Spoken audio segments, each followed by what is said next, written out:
পুরা বাড়ি ঘর আমার কি যে এলোমেলো হয়ে আছে, পুরো বাসাটাকে একদম ডিপ ক্লিন করেছি। আর আমার ননাসের বাসায় যেয়ে সেদিন আমি রান্না করেছিলাম মজাদার ভুনা খিচুড়ি, সেটার রেসিপি আজকে আপনাদের সাথে শেয়ার করব।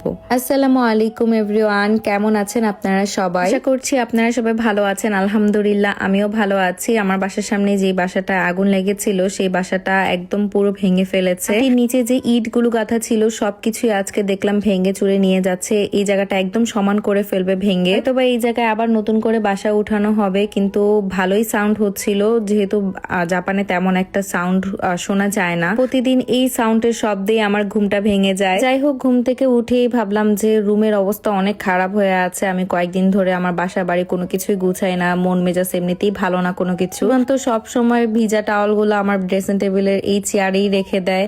আর কি নোংরা হয়েছিল, আমার নিজেরই দেখে কি খারাপ লাগছিল। ভাবলাম যে না, আজকে বাসা বাড়ি গুছাই। আমি চাচ্ছিলাম কিছুদিন একটু ফোন থেকে একটু ব্রেক নেওয়া যাক, কারণ যত আমি ফোন দেখছি ততই আমার ডিপ্রেশন লাগছে। তাই ভাবলাম যে একটু ঘরের কাজগুলো করি আর একটু রেকর্ড করি। আপনারা আমার বাসার ব্লগগুলো দেখতে অনেক অনেক পছন্দ করেন। বলতে গেলে সেদিন পুরো রুমটাকে আবার ভালো মতন ডিপ ক্লিন করেছি। আমার বেডের উপরে এই ওয়ালমেট গুলোর কথা আপনারা অনেকেই জিজ্ঞেস করেছিলেন। কিছু কিছু ওয়ালমেট আমি শিন থেকে নিয়েছি, আর কিছু ওয়ালমেট আমি যখন বালিতে ঘুরতে গিয়েছিলাম সেখান থেকে নিয়ে এসেছিলাম। রুমটা গুছিয়ে এরপর আমি ভ্যাকুম করা স্টার্ট করি। এই ভ্যাকুম ক্লিনারটা এত ওয়েট, আমি কেন যে এটা কিনছিলাম আসলে আমি নিজেও জানি না। আমার বাসাটা যেহেতু ডুপ্লেক্স বাড়ির মতো, তো সিঁড়ি দিয়ে উঠাতে গেলেও অনেক বেশি কষ্ট হয়। ভেবেছি এই যে ভ্যাকুম ক্লিনারটা চেঞ্জ করব। তেমন কোনো একটা ময়লা নেই, শুধু আমার চুল ছাড়া। এত চুল পরে আমি কি বলবো আপনাদেরকে, মানে আমার চুল দিয়ে পুরো রুম ভর্তি থাকে। আমাদের বেডরুমটাতে আমি তেমন কোনো কিছু রাখিনি, তারপরে সীমান্ত বলে এত কিছু কেন রাখছো, শুধু ড্রেসিং টেবিল আর এই বড় মিরর আর বেড ছাড়া কোনো কিছুই নেই। একটা কাভার্ড আছে, সেটা আবার হচ্ছে রুমের সাথে অ্যাটাচ করাই ছিল।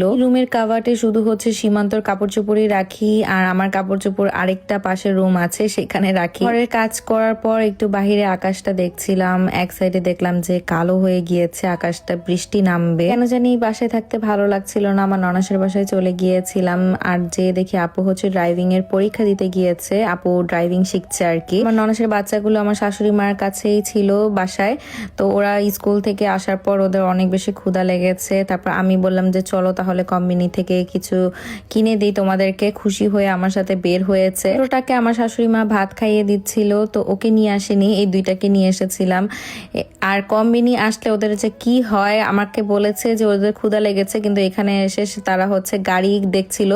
আমি বলছিলাম না, খাবারের জিনিস ছাড়া তোমাদেরকে কোনো কিছুই কিনে দিব না। আমি বাসা থেকে বলছে তাদের খিদা লাগছে, কিন্তু এখানে এসে তাদের মত চেঞ্জ হয়ে গিয়েছে। ওটাকে রেখে এসেছি বলে এমন কান্না করছে। তারপর আমার শাশুড়ি মা হচ্ছে তাকেও নিয়ে আসে, তো এখানে তার পছন্দ মতন সবকিছুই কিনে দিয়েছি। আর সীমান্ত যখন তাদের বাসায় যাই এমন দুষ্টামি করে আমাদের সাথে, এমন দুষ্টামি করে মাশাআল্লাহ বলতে কেউ ভুলবেন না। আর বিশেষ করে মেজোটার কথা শুনতে আমার সব থেকে বেশি ভালো লাগে। আর বাহিরে না ঝুম বৃষ্টি পড়া শুরু হয়েছে। সবার ইচ্ছে হলো যে আজকে খিচুড়ি খাওয়া যাক। পরে আমি বললাম আজকে তাহলে আমি খিচুড়ি রান্না করি, আর আমার খিচুড়ি রান্নাটা বেশ ভালোই হয়। আর এই রান্নাটার আমি ছোট্ট একটা রিল ছেড়েছিলাম, তো অনেকেই হচ্ছে রেসিপি চেয়েছিলেন, তো ভাবলাম যে আমি কিভাবে খিচুড়িটা রান্না করেছি তো সেটা আপনাদের সাথে শেয়ার করি।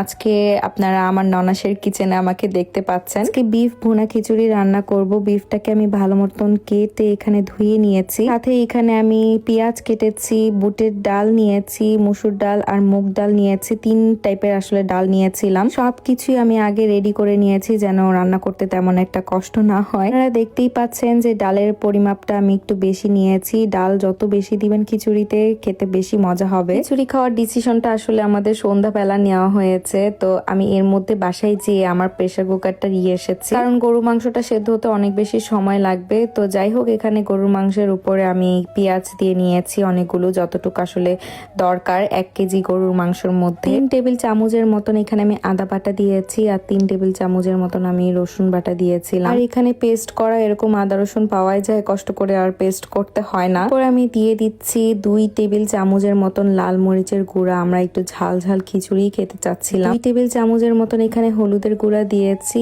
এখানে মাংসতে আমি যতটুকু দরকার আসলে ততটুকুই দিয়েছি। দিয়ে দিচ্ছি জিরার গুঁড়া, জিরার গুঁড়া যতটুকু ছিল ততটুকুই দিয়েছি। এরপরে দিচ্ছি 2 টেবিল চামচের মতন ধনিয়ার গুঁড়া, আর 1 টেবিল চামচের মতন দিয়েছি আমি গরম মশলা গুঁড়া। সাথে আমি কিছু গোটা মশলা ইউজ করেছি। এখানে 2টা তেজপাতা দিয়ে দিলাম, দারচিনি দিয়েছি আমি 1 4টার মতন একটু ছোট ছোট করে ভেঙে দিয়েছি। এলাচ দিয়েছিলাম 3টার মতন, পরে আমি কিছু শুকনা মরিচ ছোট ছোট করে ভেঙে দিয়েছি।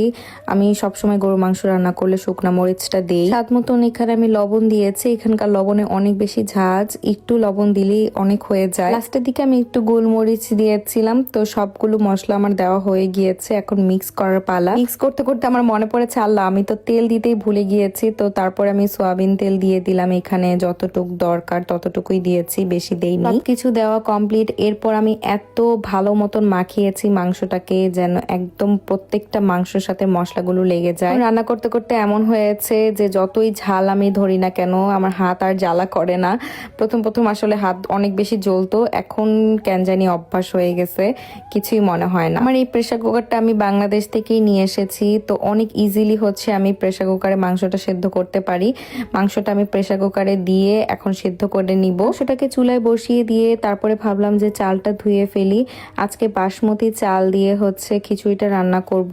সীমান্ত একদমই ভাতের চালের খিচুড়ি পছন্দ করে না, তো ভাবলাম যে তাহলে বাসমতি দিয়ে রান্না করি। বাসায় পোলা চালও ছিল না। 3 থেকে 4টার মতন সিটি দিয়েছে, তো এর মধ্যেই গরুর মাংসটা সেদ্ধ হয়েছে। আর প্রেসার কুকারের সিটিটা যখনই বসেছে এরপরে কিন্তু আমি প্রেসার কুকারটা ওপেন করেছি। আপনারা দেখতেই পাচ্ছেন যে একদম মাংসটা সিদ্ধ হয়েছে, আর মাংস থেকে বেশ খানিকটা পানিও বের হয়েছে। তো এই পানিটা শুকানোর জন্য আমি সব মাংসগুলো একটা কড়াইতে ঢেলে নিয়েছিলাম। কিছুক্ষণ নেড়ে চেড়ে পানিটা শুকিয়ে ফেলবো। যখনই একটু হালকা ভুনা ভুনা হয়ে আসবে তখনই আমার মাংসটা একদম রেডি হয়ে গিয়েছে। ঝোল থেকে মাংসটাকে আমি আলাদা করে নিয়েছিলাম একটা বাটিতে, আর কিছু ঝোল আমি কড়াইতেই রেখে দিয়েছি। এই ঝোলের সাথে আমি যে ডালটা রেডি করেছি সেই ডালটা ভালো মতন মিক্স করে নিচ্ছি। কোনো ধরনের মশলা কিন্তু এখানে আমি দেইনি, ঝোলের সাথেই ডালটা জাস্ট মিক্স করছিলাম। পর্যায়ে যে আমি চালটা ধুয়ে রেখেছিলাম সেই চালটা আমি দিয়ে দিচ্ছি।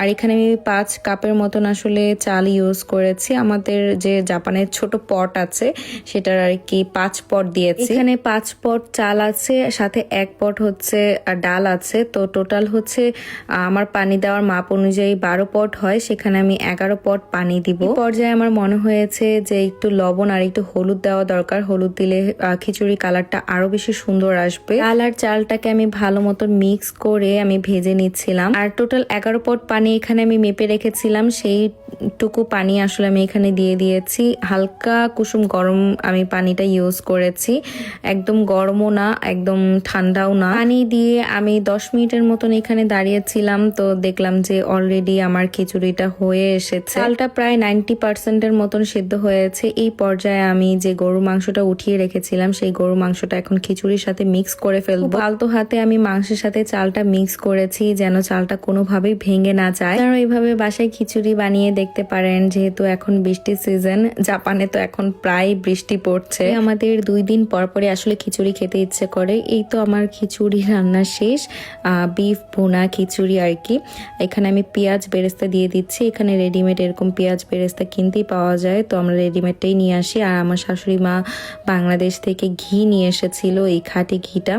এই ঘিটার ঘ্রাণ এত সুন্দর, আমি পুরো খিচুড়ির উপরে হচ্ছে ছড়িয়ে দিয়েছি। যে রিলটা ছেড়েছিলাম অনেকে বলছিলেন যে এখন রান্না দিয়ে আপনি মানুষের মন জয় করতে চান। আসলে আমি রান্না অনেকদিন আগে থেকেই করি। যে আপু আসলে আমাকে এই কমেন্টটা করেছে সে হয়তোবা প্রথম আমার রান্না দেখছে, এই জন্যই হয়তোবা সে আমাকে এই কমেন্টটা করে বসেছে। বাট আমার রান্না করতে অনেক বেশি ভালো লাগে। রান্না কিন্তু সবাই করতে পারে না, রান্না একটা আর্ট, সবার হাতে রান্না মজাও হয় না। আলহামদুলিল্লাহ আমি রান্না করতেও ভালোবাসি, আমার রান্না খেয়ে সবাই অনেক প্রশংসা করে। তো আজকে কেমন হলো আমার এই খিচুড়িটা আপনারাও কমেন্ট করে জানাবেন। আসলে খেতে অনেক বেশি মজা হয়েছিল। সীমান্ত তো বলেই যে আমার হাতের যে খিচুড়িটা সেটা একদম পুরা ঘরোয়ার খিচুড়ির মতন হয়। আর এদিক দিয়ে আমার ননাস হচ্ছে সালাদ কেটে রেখেছে, আমি জাস্ট লবণ দিয়ে সালাদটাকে ভালো মতন মিক্স করে নিচ্ছিলাম। খিচুড়ির সাথে আমরা সালাদ খেতে অনেক বেশি পছন্দ করি সবাই, তাই আমরা সবকিছুতে আসলে একটু সালাদটা রাখি। সীমান্ত তার জব থেকে চলে এসেছে, তো আমরা সবাই মিলে এখন এই গরম গরম খিচুড়ি খাবো। তখনও আমি অনেক বেশি অসুস্থ ছিলাম, কিন্তু আমার ইচ্ছে হচ্ছিল যে আমি একটু রান্না বান্না করি। সত্যি আমি এখন একটু ফোন থেকে অনেকটা দূরে থাকছি। আমি চেষ্টা করি যে নিজেদের মতন আসলে সময় কিভাবে কাটানো যায়। আপু আর মা দুইজনই আমাকে এখানে হাসানোর চেষ্টা করছিল, তারা সব সময় এভাবে আমাকে হাসানোর চেষ্টা করে। সবাই খিচুড়ি খেয়ে তো অনেক বেশি মজা বলেছে। তো আজকের ভিডিওটি এখানেই শেষ করছি। সবাই ভালো থাকবেন, সুস্থ থাকবেন। আল্লাহ হাফিজ। আর আমাদের জন্য অনেক বেশি দোয়া করবেন যেন সবসময় এইভাবেই থাকতে পারি। আলহামদুলিল্লাহ আমি অনেক ভালো শাশুড়ি পেয়েছি, আমার ননাস অনেক ভালো, সবাই অনেক বেশি ভালো, আমাকে অনেক বেশি ভালোবাসে। আজকের মতো এখানেই বিদায় নিচ্ছি, সবাই ভালো থাকবেন।